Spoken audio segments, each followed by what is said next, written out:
Hello, everybody. It's nice to be talking to you again. And I'm talking to you on the first Sunday of Advent. It's a season I really like, the season of Advent. It's obviously got that sense of anticipation. We're coming to the great feast of Christmas. But it has its own importance and its own status.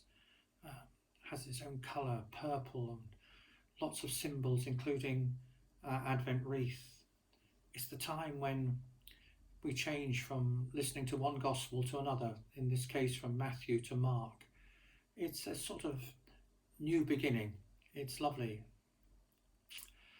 Talking about the Advent wreath, in church this morning we lit the first candle on our wreath, and that candle is known as the candle of hope. And just when I was thinking, I thought to myself, what am I hoping for at this particular time? When I pray, what hope is in my prayers? And I suppose lots of things. We pray for our families and our friends all the time, people who are not well, people who have asked our prayers. But there's two sort of big issues that I'd like to pray about and pray with hope, really. The first one is about hoping that the pandemic will soon go away because we will have effective vaccines. And that does give us hope.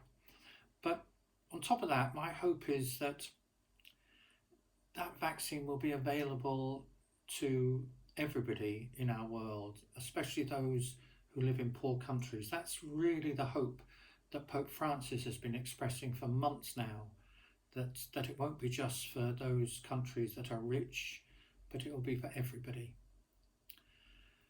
And secondly, my hope is that our government here in the UK will somehow change its mind.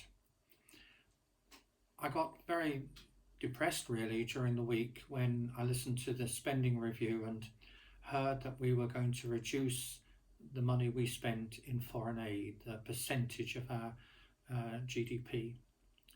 I think it's a tremendous shame.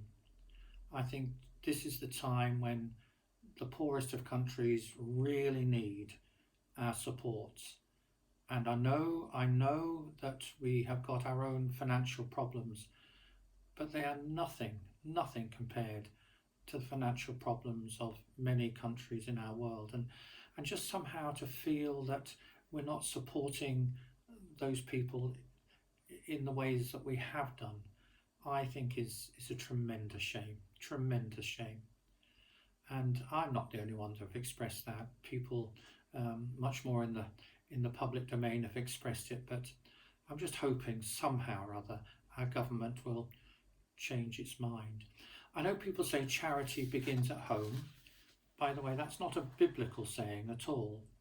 And yes, okay, we've got to look after each other, but charity shouldn't end at home. And somehow it should be reaching out. And we've got tremendous history in this country of sharing and supporting. And I think it's not a good step that we've taken now. So they're my prayers, and I would encourage you to add your own prayers in hopefulness in this first week of Advent. Thank you very much indeed.